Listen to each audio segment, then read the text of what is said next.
All right, guys, welcome back to the channel. Thanks for tuning in. Thanks for watching. And of course, thanks for subscribing and thanks for sticking with us. We've been away for a while, a little bit of a hiatus on some vacation, on some family time. We left exactly as this event started. So we got the invite, but could not go.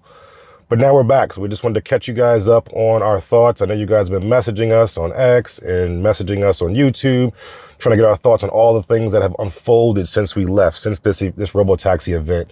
So we're going to start through each event. I'll give my thoughts and opinions on each event and give you guys some insight into the question of why Tesla doesn't do major redesigns like people are expecting of the Model Y, even the Model S and X, so on and so forth. So I'm going to give some insight into that right now, but I'm going to start chronologically, which is the Robotaxi event. Okay, so let's pop in here really quickly. Robotaxi event happened in Austin, geofence location similar to Waymo, with safety drivers in place, which wasn't the greatest look, but it was good in terms of safety. But however, there were some incidents that the safety drivers didn't prevent. There's some videos out there where they basically allow the car to bump up against another car, tire hits the other car, so on and so forth, going in the wrong direction, about to turn in as a delivery truck is trying to back up. And what I noticed was a lot of the same mistakes, some of the same issues that plague supervised FSD are now plaguing the Robotaxi situation, which is kind of interesting. I couldn't speak on it at the time, but I guess it's unearthed now, just based on what I know about the secret menus, about the controls on the door handle, people holding the door handle. There's controls there to be able to emergency stop. There's always a big red button when it comes to autonomous vehicles, and that's the big red button on that door handle, the capacitive switch, that is, not the actual physical manual lever. But that's there. I guess everybody knows it now, so it's no longer a secret. And then the menus, the secret menus on the Robotaxi interface itself. So overall, I think it was a great unveiling of the Robotaxi. Obviously, they're using Model Ys because Cybercab production is not ready, but it's a good first step in the right direction and a good way to do it by making safety the dominant factor here over everything else. It's not maybe the best experience. Obviously, the cost is great, being $4.20 wherever you want to go. And then the geofence is expanding over time. What's interesting is going to be what Elon said, which is how he's going to make the improvements and enhancements to this unsupervised, or I guess it's called supervised because there has to be a safety driver there, FSD version, or Robotaxi or FSD version, how it's going to impact the supervised FSD version as well. So again, really, really good job for Tesla to get that out. I didn't really like the fact that they just sort of cherry picked specific owners to come in at first. A lot of the early access people, which is fine, that's expected. But then also influencers that are very positive on Tesla. It would have went a long way to get people who are not as positive, not necessarily people who are negative on Tesla, but people who are kind of on the fence or who call it straight down the middle, to be invited, so that they can give their impressions and their interpretations of how the event unfolded and what the experience is like. At the end of the day, personally, I like the Robotaxi idea. I think I would use it if I was in Austin or in somewhere else where they have it, especially in New York City. If they can get it to work in New York City, that'd be great. That'd be a huge, huge benefit to people traveling around the city. Not so much for those who are, Uber or Lyft drivers driving their Model Ys, but maybe they can own a fleet and maybe they can manage their car remotely, and that's their new business model. But I think it's a good service to have. I personally would not add my cars, Model S and X, to this fleet. I have a problem with, strangers being in my car, not knowing what they're doing, not being able to control it, just looking at the Turo, horror stories, cigarettes, burns, rips, tears to the leather, damage to the car internally. Like, I don't want to have to deal with that headache. So I would never do that. But it is good that it's building the foundation for unsupervised full self-driving, which I think is going to be the true value. Okay. So unsupervised FSD, I think it's going to be the way. This is, again, very cool interface, very cool to be able to have the rear screen, be able to see the front screen, and then you have that safety driver there just as a precaution. But again, looking for it to mature a little bit faster to get to unsupervised. I think that's going to be the true value add, which brings us to the next topic of the take rate of FSD right now, where it's pretty low. I think Elon tweeted something recently where he says that the take rate is pretty low amongst Tesla owners. About 90% people haven't tried it. And that just comes down to trust. People don't trust it. People would prefer to drive. And I think people as a whole are not ready for this technology. So many people that I tell about FSD now and even earlier back in the day, oh, it's cool, but I would never use it. That's their sentiment. And it's consistent over and over again. Older people, younger people, it's nice, but I would never use it. And it's just that they don't trust it. It's that they prefer to drive themselves, or it's the fact that it just hasn't proven itself to be infallible. And I think when it proves itself to be infallible and really valuable by being unsupervised, where you can be productive, that's when the take rate is going to shoot through the roof. That's when people are going to really enjoy and really try out full self-driving. If they can reply to text messages and emails while in transit, right? That's kind of the trade-off, right? When you think about public transportation.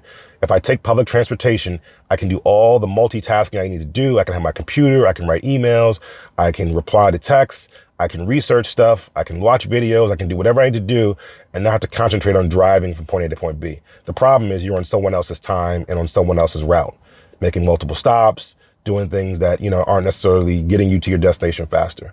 If you have your own car, that becomes the autonomous transport where the car is taking care of the driving. The value is going to be you being able to do that same thing, but now it's your personalized route. You're not making any additional stops. You're not picking anybody up or letting anybody off. You're going straight to your destination as quickly as possible, and you're being able to be productive in the process. That's what's going to get the needle moving for FSD. That's going to get the take rate up, and that's where the price probably should increase just based on the value. Okay. Next up, we have, I think, is the controversial refresh of the Model S and X. Again, if you guys recall, I kind of predicted what the initial refresh, the 2021 refresh was going to be, and it turned out to be almost exactly like that. So I'm glad that I'm aligned with how Tesla is thinking. But some people are pretty disappointed, right? So Model S, if we ever get to it, it's buried. I don't know why it's buried. But Model S right now got a little bit of a facelift, a facelift, a refresh, if you will, redesign, reimagining, re-engineering, whatever you want to call it. It's got a little bit of a facelift. It's pretty cool. It's interesting that it took them that long to kind of close up this gap here. So much so that I'm kind of used to it now being with the gap. I'm going to have to get used to now it being closed up, but I like that it's carbon fiber and not just black. The front fascia has become a little bit more aggressive. It's looking like they're taking pieces of the new Roadster design and incorporating it. They've got the sort of DRL eyes of the new Model 3 that are taken from the Roadster design. They've got this part right here that's taken from the Roadster design, and they're incorporating into the Model S. So it's pretty cool. I'm mixed feelings about this part because it kind of clashes. There's a nice smoothness to the design here up top. Then it gets a lot harsher down here, lots of angles and things like that that kind of clash with the design language. And the first thing I thought is that it looked like an unplugged performance body kit, which is a good thing if you are into that. And obviously you buy those kits, not just for the looks of it, but also for the performance of it. And I feel like it was a little bit of too much. It looks too much like unplugged performance and not like a true integrated Tesla design the way that they did the Model 3. Model 3's design looks more organic and aligned with how Tesla does things in terms of their design, right? So look at that. That looks more organic, the performance version specifically. Nothing really is harsh, like, oh, that's kind of sticks out. But the Model S and X now look harsh on that lower part. So I can pull up a good example here. All right, so look at that, right? More unique, more smooth, more integrated.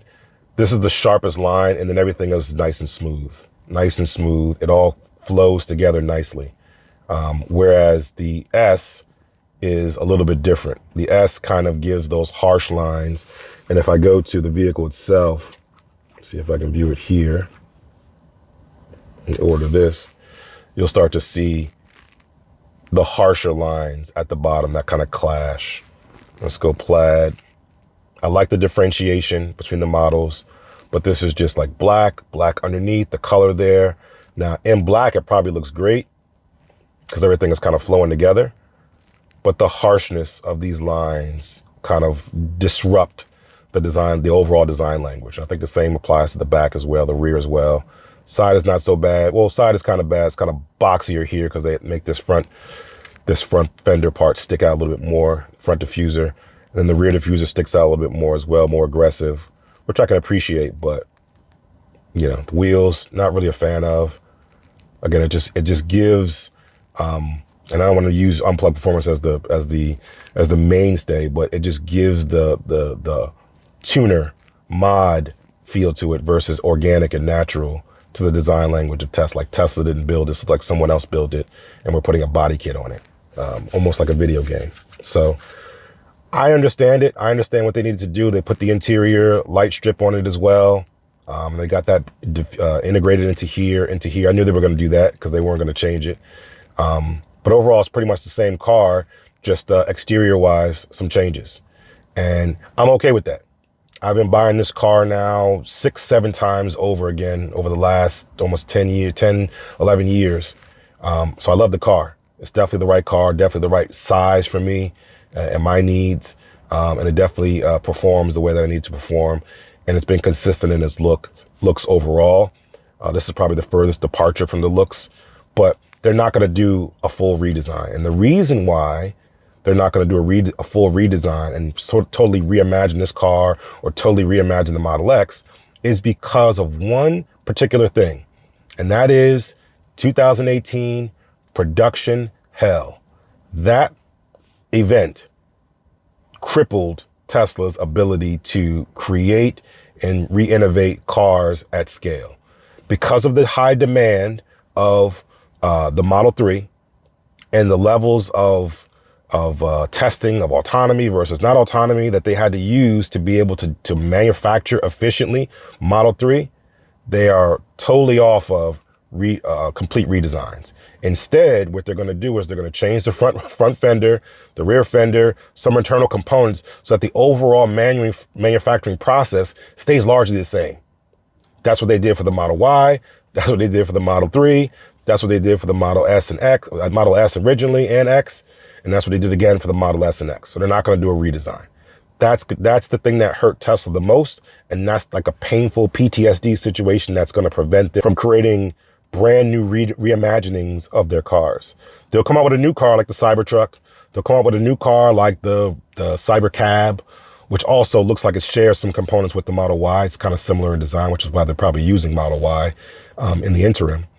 But they're largely going to stay close to what makes them to be manufacturing efficient. Whatever can allow them to be as efficient as possible at manufacturing, that's the route they're going to go down. So a little tweak there and a little tweak there, and that's going to be it. They're not going to do those big redesigns. And they don't actually need to. What they need to do is work on the pricing. They need to get the pricing down so that it justifies the cost. A lot of people talk about, here's another topic I'm going to talk about, why the Model S and X don't sell as much, or the Cybertruck don't sell as much as the 3 and Y. It's one simple thing. Elon has said it over and over again. It's cost. It's affordability. People can afford a $30,000 to $40,000 car with incentives easier than they can afford than the people that can afford an $80,000 to $130,000 car. Every brand has this. This is Lucid's problem. This is Rivian's problem. This is Mercedes' problem. This is everybody who has a flagship vehicle in excess of $80,000. They're not going to sell large volumes. They just will not do that. So you can look at the Model S and X and say, oh, the sales are so small compared to 3 and Y, we should just get rid of them. No, they need to have this format for people who cannot fit in or whose lifestyles don't align with the 3 and Y. And so if you are looking at this from that perspective, you want Tesla to thrive. You want them to have a variety. You don't want every car on the road to be a 3 and a Y. You want it to be an S and an X. And maybe you see fewer of them, or a Cybertruck. That makes them more unique. That makes them more rare. That makes the resale value a little bit higher. That makes the value overall a little bit higher, right? So you got to think about it from that perspective. So that's the reason why that they're not going to do a major redesign. And that's the reason why these cars are not going to sell a lot. They're just not going to do it.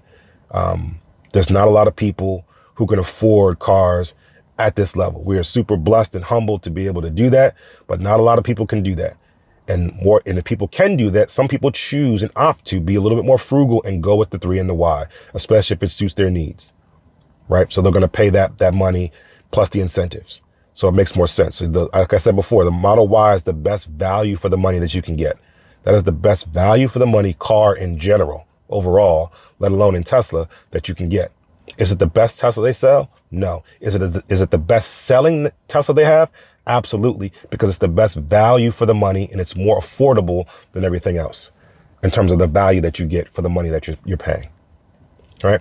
So that's that. Same thing goes for the X. I know people were complaining about the X. Oh, they should have changed it and take away the Falcon Wing doors. I hope these are people that have actually owned these vehicles. I've now had 4 X's, maybe 5 X's over the last, 9, 8 years. And I've not had any issues with the Falcon Wing doors in the sense that they've never malfunctioned on me. They've not opened all the way in certain places where they detect an object. Okay, fine, that's normal. They've never not opened from the inside or outside, and they've never not operated the way I expect them to operate. That's just plain period. I don't know what people are experiencing, but it just doesn't happen for us. 4 or 5 cars, we've never seen it. So the Falcon Wing doors are great for families, better than a minivan door, better than a standard car door. Getting kids in and out is a breeze. It's super valuable, especially in the rain. Yes, some rain will come down and drop down in the middle. Okay, great. I'd rather some drops come down in the middle than to get soaking wet waiting for a regular car door or waiting for a mini door to open and close. At the end of the day, this, again, car suits our needs. It's a great car. Okay. I don't think they should get rid of it. Yes, could they make it bigger? Could they make a bigger version of it, a longer version of it? Absolutely. And the same thing that they're doing with the Model Y. Again, manufacturing efficiency. I'm going to take the Model Y. I'm going to stretch it out. There was a concept, not invented by Tesla. I think I don't know who made it. It's called VAR, variable architecture, where they're able to take a car and a platform and be able to extend it, add more battery pack, make it longer, make it shorter, add less battery pack, or remove pieces and make it smaller, whatever the case may be. That's the concept that Tesla's trying to move towards, where they have a variable architecture where they can take a Model Y foundation and extend it to make it longer and make the Model Y long. And then it's longer so we can fit a 3rd row. You can probably put more batteries in it, so on and so forth. Give it a little more range, so on and so forth. You can make it shorter and compress it down and give it less leg room and make it more affordable because of that, and take some of the battery pack out and make it less, more affordable that way. Other companies have a structure like that where they're having that variable architecture to be able to change the platform to whatever they need to be. And the underlying platform is the same, and the shape and size and length changes and the body changes on top of it. That's going to be super efficient. That's going to probably be the direction that Tesla goes in, adding different motors, different components to make it better, keeping the suspension at a baseline, and then adding components to make it even softer or firmer as needed. That's the direction Tesla's going to go. So Model Y, long range, Model Y L for long base, whatever you want to call it, which is going to be a little bit longer. But then again, they come into the problem where now you're saying, hey, if I'm giving you a 3-row Model Y, what incentive is there to get a Model X, right? It's still wider. So that's going to be beneficial for people who are a little bit on the wider side or just need more room in general. It does have the Falcon Wing doors, which is super valuable for people with family. But if you don't have a family and you just want an SUV with a little bit more space to haul some stuff or people around, maybe the Model Y is the better choice for you. Okay. My problem with Tesla is that they don't make purpose-built vehicles. That's their biggest Achilles heel, in my opinion. Purpose-built vehicles. All of their vehicles are designed the same. I want it to go 0 to 60 from this speed, and they call the stats out right here. A certain amount of range, 0 to 60 in this, seats 5. So they are road vehicles. Even the Cybertruck, it's like a SUV pickup, if you will. Right? They might as well close off the back, put a 3rd row in there and make that an SUV. I know some people have some renders out there because it's not the best at being a truck. It's not the best at being off-road. It's not better than like a Rivian who's purpose built to be off-road. Maybe not the best road car, but it's great for being off-road, right? Range Rover is good at being off-road, but more primarily is great on being on-road. And they're kind of shifting from Land Rover being more the off-road brand, Range Rover being the more on-road brand. Tesla makes all their cars kind of the same. They're all on-road vehicles. The clearance is going to be low to the ground, super aero to get the max range and also to be slippery and go fast. And that's what they do. If they built purpose-built vehicles, like a dedicated sort of off-road vehicle, that would be kind of cool, right? An SUV, a true SUV whose goal was to have maximum capacity inside their car, that'd be great. We see Lucid with the Gravity, which they tried to do it, and it wound up looking like a minivan. Looks horrible, in my opinion. Like a minivan, doesn't look like an SUV. You took the SUV concept and tried to give it as much capacity as you could, and you wind up making a minivan. There is some gray area between an SUV and a minivan that has potential to be really valuable as an SUV, meaning not as boxy and big and heavy as an Escalade. I know they just released the new electric Escalade with the 500-mile of range battery, super heavy, and it's got a lot of space. But there's that space in there, there's that area in there where you can create a compelling SUV that has more storage, can do 3 rows, and still look like an SUV and still have fun to be either off-road or on-road capable to do its thing. I think Tesla just needs to tap into that. And there's some augmentations you can make to this car to do that as well. You can extend it. You can make the rear more flush and flat as opposed to a Sportback and still keep the Falcon Wing doors. That could be useful, giving you more headroom in the rear and more storage capacity in the rear. Again, just trying to make it look more creative and different from that perspective.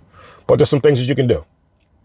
All right, so that's pretty much it. That's pretty much all I wanted to talk about, try to catch up. I think I've caught up on all the latest news. We've got the Robotaxi event we covered. We talked about the redesign and refresh of the Model X and Model S. We talked about why Tesla is not doing the major redesigns and major reimaginings due to that sort of backlash of that PTSD from production hell, and how Tesla plans to move forward. We talked about FSD as well, and what the state of FSD is supervised right now, very valuable as it is, but not valuable to everyone, not valuable to the masses, because as long as you need to continue to monitor the car, it becomes an uncomfortable situation. When it becomes unsupervised and people can be productive, that's when the value is going to come into play, and that's when the take rate's going to go way up. All right. Politics aside, I think this is the best time to buy a Tesla right now. If you're in the market, this is the best time before all the incentives go away, both solar, for the cars themselves, whatever the case may be. This is the best time. Lots of perks and benefits. I know people are trying to say, hey, you should wait for hardware 5. I knew hardware 5 was not going to come until 2026 at the earliest. And now it's just confirmed in the call that it's not coming until late 2026. So which probably means it's going to slip into 2027. So don't wait for hardware 5. Anything that hardware 5 can do, hardware 4 is going to be able to do as well. Hardware 4 is not maxed out. There's still lots of room and potential to go. Hardware 5, when it comes out, just like every other hardware, will emulate hardware 4 to start and then grow features on top of that. By which time we might be looking at 2028, 2029 at that point. In which case you might want to get a new vehicle at that point anyway, right? So if you're looking to get something, if you're one of my OGs, my vertical screen OGs, you definitely want to get something now. You definitely want to upgrade. It's a huge world of difference from the vertical screen. We get all the same capabilities minus the split screen, but with the horizontal screen, all the new amenities that you're missing out on. It's a world of difference between the older cars, and you have to actually drive one to see what it's like. I don't care what it is. I definitely recommend you get one. You use your own referral code if you're an owner. If you're not an owner, if you're new to Tesla and you're watching this video, consider using our referral code for your new purchase. But definitely lots of inventory is available, lots of incentives. So now is the time to buy. All right, so we're going to do some more FSD videos once we get back into it. We're still on 32.